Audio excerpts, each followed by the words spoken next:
So when I decided to go hunting for Fire Emblem ROM hacks for this year's Fire Emblem February, there was one game that I was recommended to by several people. Some people told me it was great, some people told me it wasn't. But regardless, I really wanted to check it out with such varying opinions on it. In the end, what I found was a fan game that I overall had a lot of fun with for all sorts of different reasons. This is The Last Promise.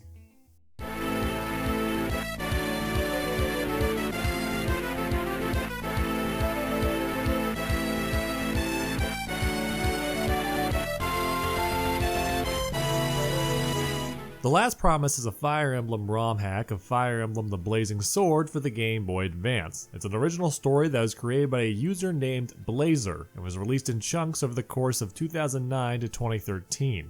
The main game was completed, but from what I can gather, there was post-game content in development back in 2013, but I haven't seen any updates since then that I could find. I played the latest version that was posted on SarenusForest.net, so if there are different versions floating around somewhere, I don't know. The game takes place in a fantasy world on a continent called Solemn. Millennia ago, on another continent called Blaine, humans and dragons fought, and since humans couldn't possibly stand up to the scaly bastards, they packed up and GTFO'd off to another continent. The human race, being what it is, quickly split into different territories and formed countries until one country known as Magnus decided to be a huge asshole and set out to conquer everybody else. The story starts off following the quest of a knight named Siegfried and his son, Sean. The two set off to start a rebellion against Magnus and free Solemn from their tyranny, Siegfried being motivated by a vow that he made to someone long ago. That was an abbreviated version of the backstory for this game, but the way it's presented is a lot less entertaining. You see, a lot of Fire Emblem games and JRPGs in general will dump a ton of exposition on you at the start of the game to set up the plot and help you understand the setting. But it's usually presented in a way that it's not just a wall of text. In Fire Emblem, you'll usually get a floating map background and some portraits so that you can put names to faces and so that you'll have some other way to get this information without being horribly bored. But with The Last Promise, all you get is text-based exposition with nothing else, and it goes on and on forever. It's noticeable and it makes the game slog right off the bat. I imagine the reason this was done was because it would have been a lot more difficult to program a floating map background that you see in other Fire Emblem games rather than just make it all text-based. Not to mention you'd actually have to draw a detailed map of the world you've created instead of just saying that X is non-specifically down the way from Y. So, where's this forest? It's just, west of the border. And the desert? Just west of the forest. The forest is next to a desert? Well, yeah, but then we're gonna need a snow level after that, so we'll say the tundra is north of the desert next to the rainforest. That's where the werepires live. Eventually, when you push through that intro, you get into the main game itself and things begin to pick up. Siegfried and Sean set out on their journey, going from chapter to chapter as they start to build their rebellion to fight against Magnus, recruiting anyone that they can find that has the spirit to stand up against tyranny. Or, at least has a unique face and a name. The Last Promise is a hack of Blazing Sword, and as such, uses the majority of its assets as a base. All the sprites, character classes, and animations from Blazing Sword are used in this game, with some classes just being renamed to something different, but with the stats being shifted around. The sprite portraits for characters, however, are all original, at least as far as I can tell, so I could be wrong. The only exception I can think of was a side chapter where you literally fight Zoro from One Piece. They didn't even try to hide that one.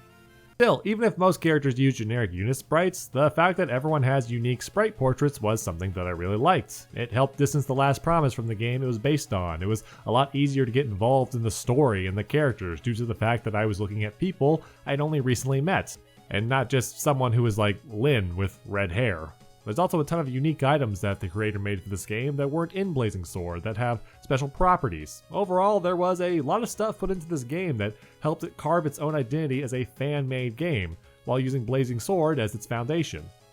Though if we're getting into original concepts, it doesn't include the music. The soundtrack for this game is made up of arranged versions of songs from other video games and anime. Very recognizable music to me, I should add. Alright, that's Fighting of the Spirit from Tales of Symphonia. Good song, and I guess not everyone would know that. Okay, that's Venus Lighthouse from Golden Sun. I mean, still, maybe not everyone would know that one, but... Oh, come on, that's not even subtle. I should clarify that I don't really mind that all the music comes from well-known sources. I mean, at the very least, it's music that I really enjoy and that I think is good. And if I had made a fan game like this when I was younger, I probably would have done the same damn thing. But I can't deny that it made me chuckle at the recognition. Regardless, the presentation of The Last Promise is pretty good and does itself justice in being a fan game. The basic mechanics, ins and outs of Fire Emblem are all here. You've got Lord characters you have to protect and who are fighting against an evil empire. You recruit certain enemies by having the right people talk to them. Character death is permanent, at least after Act 1. Certain weapons are good against certain enemies. Everything is turn-based. The whole 9 yards.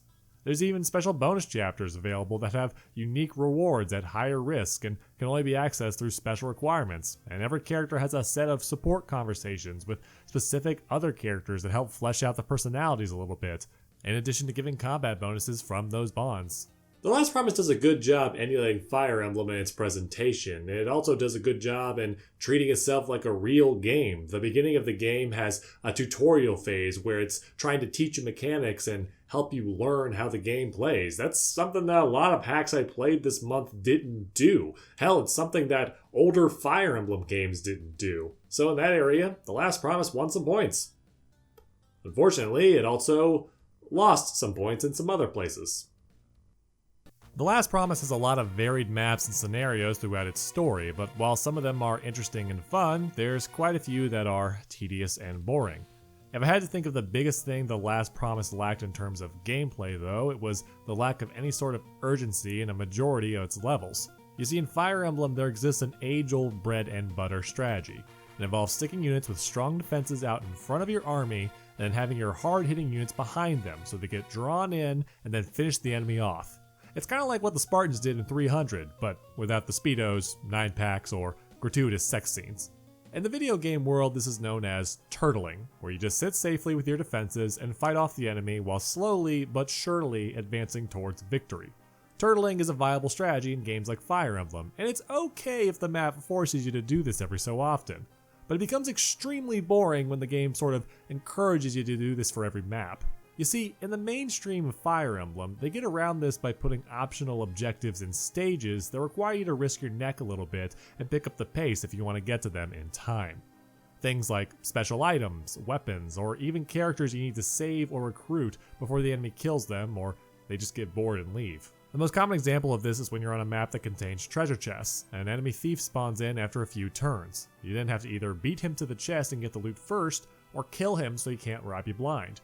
Kind of like when your ex-wife gets everything in the divorce. I know you're watching this, Samantha. You can just ignore these optional objectives, but often the risk is worth the reward and can make your life easier in the long run. After all, in the older games, if you weren't collecting the master seals from treasure chests on the map, you'd probably have a bunch of unpromoted units in your army towards the end of the game with weak stats, which would make your life a lot harder. Or maybe you'd not have any good weapons to fight the stronger enemies with. Point is that it's easy to make the game harder on yourself by playing it safe. In The Last Promise though, this almost never happens. There are villages to visit, chests to plunder, and nothing competing against you in doing that. There's never any sense of urgency pushing me along to go faster or take more risks in my strategy. It's always just let my knight Kevin draw in the enemy and then let everyone else mop them up, occasionally changing it up if they have a mage that would actually do him harm. There's one or two cases where a thief or something does spawn in, but it was so far in between that I can barely remember it happening. The one memorable time it did happen was because the thief didn't even go for the closest chest, instead ignoring it and going for one that let me take my sweet time. Nah, crap, that knight just opened that door. That thief is coming for it. I gotta pick up the... Oh, I guess he didn't want it? The other problem The Last Promise had with its maps was that a lot of them were long and boring. There were often a lot of enemies to fight, but the before mentioned turtling strategy meant that they were hardly ever a challenge to deal with. Furthermore, there were several sections where I was just doing nothing but moving characters along and not fighting anything. I kept expecting a trap to appear or a reinforcements to flank me while doing this, but a lot of times it just never happened. Why were there these long enemy-less sections? Why were these maps made in a way where it just felt like they were supposed to waste my time? That's not to say that all the maps in The Last Promise had this problem. In fact, I'd say some of them were actually pretty interesting and good. For example, there was one map where I thought the use of allied units was executed in a neat way. Once you breach the castle, you get allied units to cover your backs to kill respawning reinforcements. And you only have so many allies to do this, so you gotta move quick before they're defeated and you're overrun from behind. It was a cool idea that made me push forward with some purpose and was exactly the kind of urgency that the other maps needed. I just wish there had been more ideas like this one that had been handled better. Also, I kind of wonder if the creator of this hack just hated Pegasus Knights, because the number of nomads in the early game is ridiculous. It was to the point where I felt like I couldn't use any of my flyers at all because of all these horseback riding bowmen. The nomad that they gave me couldn't hit the broadside of a barn. The maps in The Last Promise are a little bit unrealized in their potential. They definitely could have been better. I'm not sure I would say they're bad, but they are a bit boring, which arguably is much worse. But the absolute worst thing about this game is its writing and its characters. In fact, if you know anything about this game, then you know that this is the reason you're here right now. So everything I heard about this fan game before going into it was that the writing was less than great. Now, I'll go ahead and say that I'm kind of under the impression that the creator of this hack was in their teens when they first wrote it, and all of us definitely have written some interesting stories and characters when we were younger.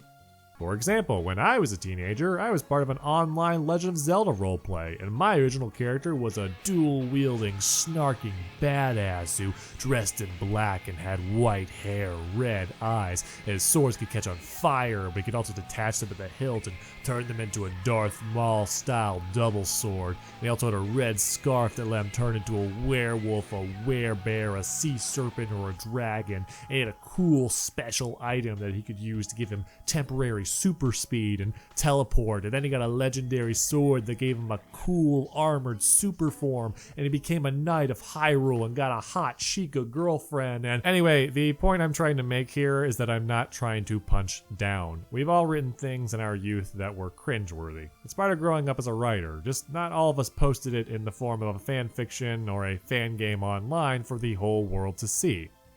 But this is a review, so we gotta talk about it. So let's stop chewing the fat and get straight to it. The story of The Last Promise is decent enough, and most of the characters in it are fine, but the main Lord characters leave a lot to be desired, with one of them being downright unlikable.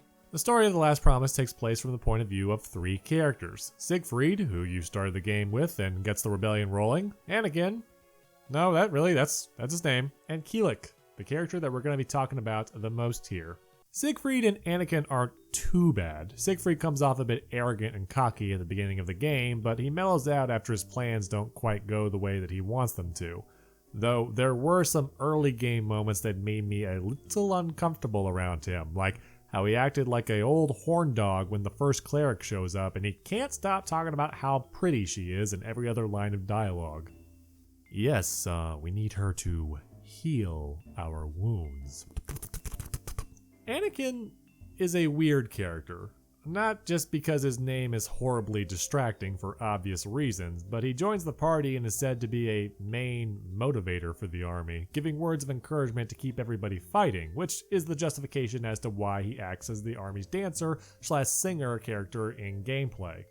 But in the story, it's kind of hard to see why people are so inspired to listen to the kid. He's a narcoleptic monk that looks like he's in desperate need of a hot meal and a bed. And then there is Kilik.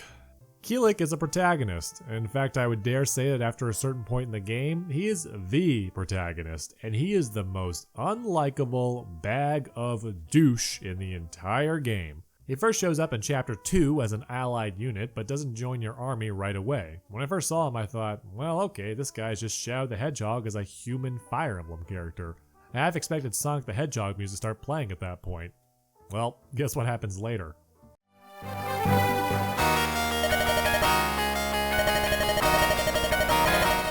Is that really his world from Sonic 06? Oh my god, he really is Shadow the Hedgehog. I was joking, game! From his very first scene, Kilik shows up acting like he owns the freaking place, treating Siegfried and Sean like crap with a high and mighty attitude. And then later, when he shows up in the story again to help out Anakin, he continuously berates the kid at every turn for his trusting nature and repeatedly calls him an idiot. Kilik feels like every cool jackass anime character from a shonen anime, but without the quirks that make people actually like them. Having abrasive, rude characters is not a bad thing. In fact, it can lead to some interesting character development for them later when they realize what a humongous jackass they've been. They can also be used to drop some tough love on the more naive characters and assist in their development, which is what I think Keelik was supposed to do for Anakin. Keelik's attitude wouldn't be so bad if he got some serious comeuppance, but the truth is that for most of the story, he's pretty much infallible through his douchebaggery. Siegfried says he's starting a rebellion. Keelik says he's an idiot, and then later Siegfried gets defeated and captured. Keelik says that Anakin is too trusting. Anakin gets betrayed and Keelik has to save him. Keelik diagnoses his patient with lupus. The patient turns into a werewolf and Keelik gets 7 more seasons. The reason characters have flaws is so they actually seem like they're human, being that humans aren't perfect. We make mistakes, we hurt people that we care about, we do things that we learn from. A character without flaws is a character that can't grow, and any attempt at doing so without them seems unnatural and weird. Keelik is good looking, secretly a lord, a great fighter, always right and always able to save the day. His only flaw is that he is an asshole, but nobody really calls him out on it, and if they do, something happens to prove that, nope, Keelik was right, so his behavior is justified. Therefore, he has the right to be an asshole to you. Don't even get me started on what his unique remoted class is called.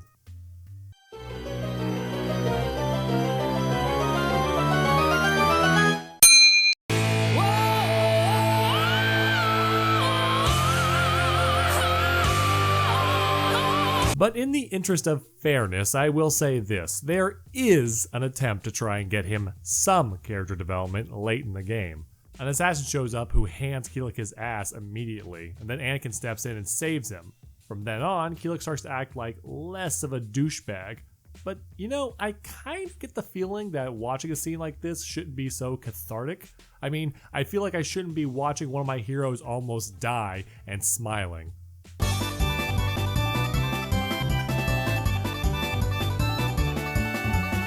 And not all the characters are bad. In fact, I found one of the most interesting characters to be a recurring antagonist turned ally named Howard. The guy pursues the heroes at every turn, but is clearly a just following orders type of villain. When given the chance, he captures Siegfried instead of killing him, and he sets one of your units free so that she isn't killed at one point in the story. He's a guy that wants to do the right thing, but also wants to be a loyal soldier, which makes him a complex and interesting character. This story really need more Howards and less Shadow the Hedgehogs. So after all of that, after the unrealized potential of the maps, after the repugnant jerkass that is the main character, is The Last Promise actually worth playing? Oh yeah, it is. No, trust me, this game is so much fun. I mean, yeah, the maps could be better and it reads like bad fanfiction, but I'm pretty sure the reason I liked it so much is because it reads like bad fanfiction. I'm not sure I'd call The Last Promise a good game, but I would call it enjoyable. Sure, I had a big problem with the writing, but it gets so silly and takes itself so seriously that it keeps the whole thing entertaining, including the more absurd moments that seem like they would probably be a good idea on paper, but didn't transition to the final product well. I don't want to give too much away, but there was a scene in the final chapter where 2 characters are supposed to be basically zipping around so quickly and clashing swords, and it's supposed to be a scene out of Dragon Ball Z, and we're clearly meant to be seeing it as cool, but I found it so silly and extra that I almost fell out of my chair laughing. That's only the tip of the iceberg. I already mentioned how the recognition of well-known anime and video game songs made me chuckle, but then there's smaller things like how some characters have names that just seem like mishmash syllables, like Altharis, and then you've got normal ass names next to him like Kevin. I know that Fire Emblem itself is guilty of this, but it doesn't make it any less amusing. Or how about when you meet a boss character named Liquid, who for some reason has a much more expressive sprite portrait? Like, why? He only appears in this one part of the game? Why does this character look so badly out of place? Also, why did you name him Liquid? Even Keelik, despite being a terrible character, makes the game fun to play by seeing just how much of an awful self-insert he is. People talk about movies and games they love that are awful, movies and games that fall into the so bad it's good territory, and while I wouldn't really compare The Last Promise to something like The Room or Sonic 06, I would say that its badness is the game's charm and its unique selling point. Most of the time when things like this get made, it's done out of love and passion. The creator doesn't set out to make something that is bad, it's just it happens to fall into that category anyway. Which is where I would rate The Last Promise. The creator clearly put a lot of time and effort into this game. It just didn't quite work out the way that he probably envisioned it. And it's for reasons like that why I wholly recommend people play this fan hack. At the very least, The Last Promise is a completed game, which is more than I can say about most of the ROM hacks I played this month. The game is done and you can play it in its entirety rather than having to keep waiting for updates. The creator might be working on post-game content, or maybe they're not, don't actually know, but you really don't need it. The base game should suffice. In the end, I think the most important thing about a game is whether or not you had fun, and I definitely did. The creator clearly put a lot of time and effort into this, and it's a decent attempt, but the game still needs a lot of work. Ultimately, it's still a Fire Emblem game, even if it's not a particularly polished one. If you want to try out the game yourself, feel free to check out the description below. You'll need some other stuff to get it working, but you'll have to do that part on your own. Anyway, thanks for watching, we'll see you next time. We're going to talk about some more ROM hacks.